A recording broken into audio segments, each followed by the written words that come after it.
Hello everyone, it's me back again with all my nature loving thoughts. And guess what? I'm not alone this time.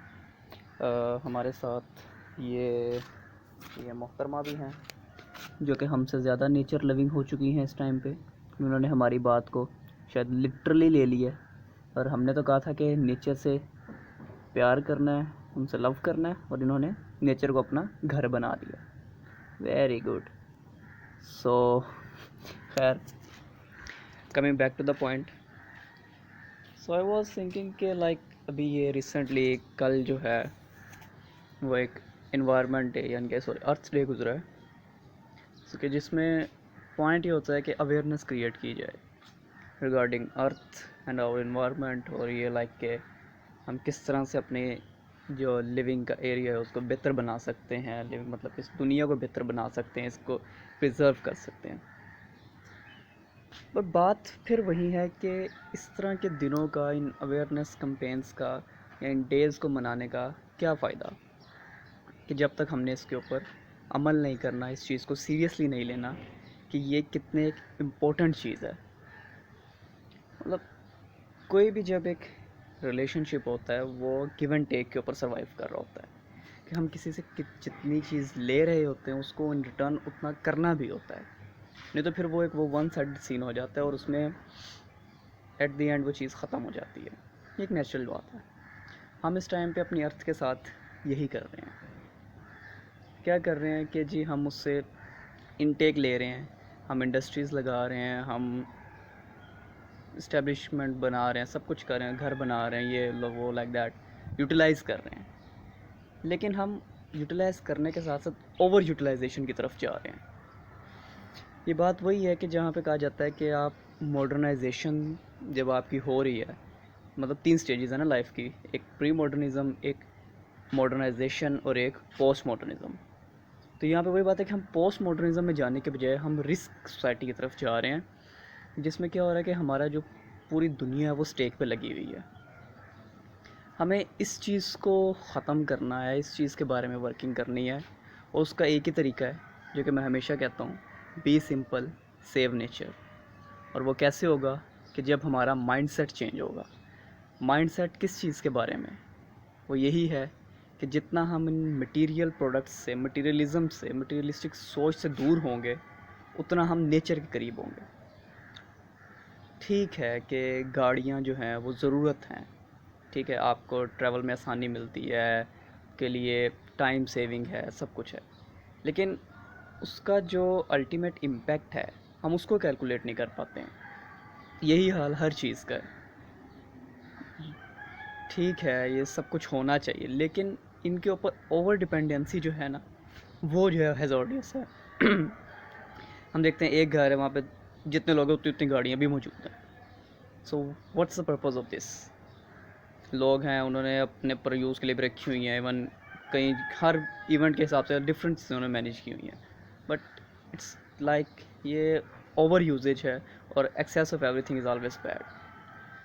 What we can do कि हमें चीज़ों को, simple चीज़ों को normalise करना होगा। Normalise करने का मतलब क्या है कि like it's not bad to you to be simple.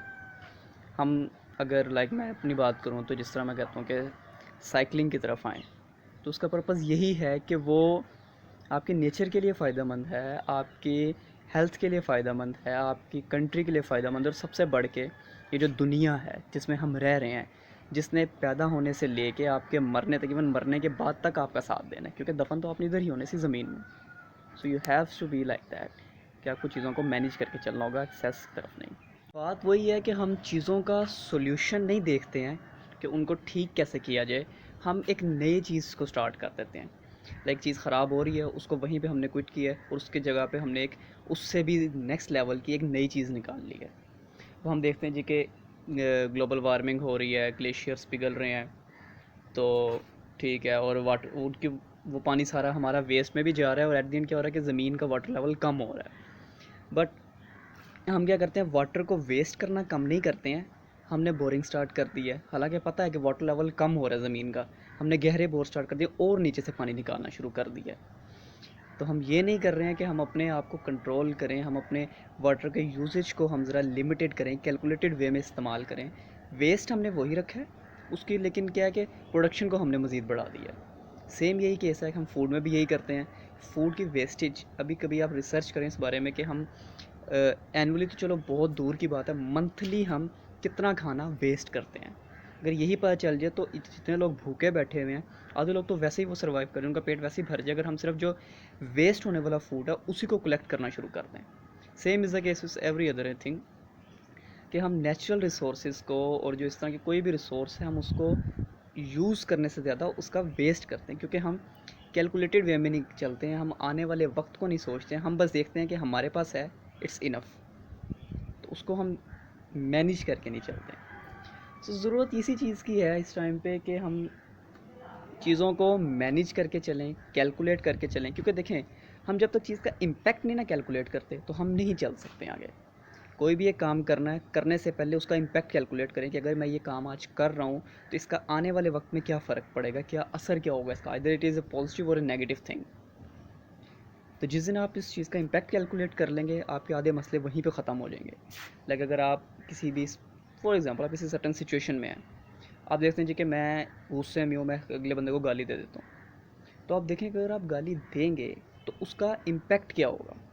अगले बंदे को गुस्सा आएगा, आगे से वो भी बात करेगा, बात बढ़ जाएगी, आगे से फिर वो लाइक वो हाथापाई की सेंस में फिर वो लड़ाई बढ़ते बढ़ते मे बी किसी का सर फट जाए या कुछ भी लाइक दैट। लेकिन अगर ये चीज़ आपने पहले ही सोच लिया है और आपने वहीं पे स्टॉप कर दिया, तो क्या हुआ कि आपका वो जो इम्पैक्ट कैलकुलेशन था उसने आपको मदद की है और एक बड़े फसाद से, एक बड़े झगड़े से आप रुक गए हो। Same is the case with every other thing. फिर आप देखते हो कि आप एक चीज़ को ज़ाया करोगे तो उससे आने वाले वक्त में उसकी डेफिसिट हो जाएगा, उसकी कमी हो जाएगी, तो क्या होगा कि आप वो चीज़ ज़ाया नहीं करोगे। तो हमें तो यही समझ आती है अपनी, अगर मैं बात करूँ कि सोशियोलॉजी में, कि वो तो है इम्पैक्ट कैलकुलेशन की स्टडी, कि आपका इम्पैक्ट, आपके हर एक्शन का इम्पैक्ट क्या होता है। वैसे भी देखें ना, अभी जिस तरह बात हो रही है डिमांड एंड सप्लाई के सेंस में अगर हम लेके चलें, तो जब तक आप किसी चीज़ का जितना यूज़ कर रहे हो उसकी डिमांड के मुताबिक उसकी सप्लाई आती रहेगी तो बात ठीक है। लेकिन अगर आप उसको वेस्ट करते जाएंगे तो क्या होगा, अल्टीमेटली उसकी सप्लाई कम हो जाएगी, लेकिन डिमांड तो वही है, बल्कि अगर आपकी पॉपुलेशन इंक्रीज़ हो रही है तो रिसोर्सेज की जो है वो डिमांड बढ़ती जाएगी। तो जब डिमांड बढ़ जाएगी, सप्लाई कम होगी, तो क्या होगा, उसकी वो इक्विलिब्रियम ख़राब हो जाएगा और उसके जो है वो फिर नेगेटिव इम्पैक्ट स्टार्ट हो जाएंगे होना। सो बस आज का यही पॉइंट था, और इस टाइम पे मैं अर्ली मॉर्निंग में छत पे आके नेचर को जो एंजॉय कर रहा हूँ, और उसके बाद ये जो मेरा आइडिया था कि मैं एक वीडियो शूट कर लूँ, बना लूँ, लाइक आई नो कि कोई सुने ना सुने, doesn't matter.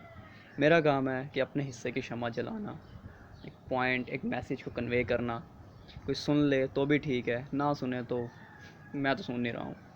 So it's not for the audience, like कि ऑडियंस कलेक्शन, ऑडियंस गैदरिंग के लिए या किसी भी पर्पज़ के लिए नहीं है। ये बस एक मैसेज है, जो सुन ले तब ठीक है, सुन ले तो शायद कोई अमल कर ले, किसी को अच्छा लग जाए। कि अपने आप को कैलकुलेटेड वे में चलाओ, चीज़ों के इम्पैक्ट को कैलकुलेट करके चलो। हर एक्शन से पहले उसका सोचो कि आज मैं जो एक्शन कर रहा हूँ इसका इम्पैक्ट क्या होगा। सो बस that's for the today, hope to see you in some other video. Bye bye, Allah हाफिज़।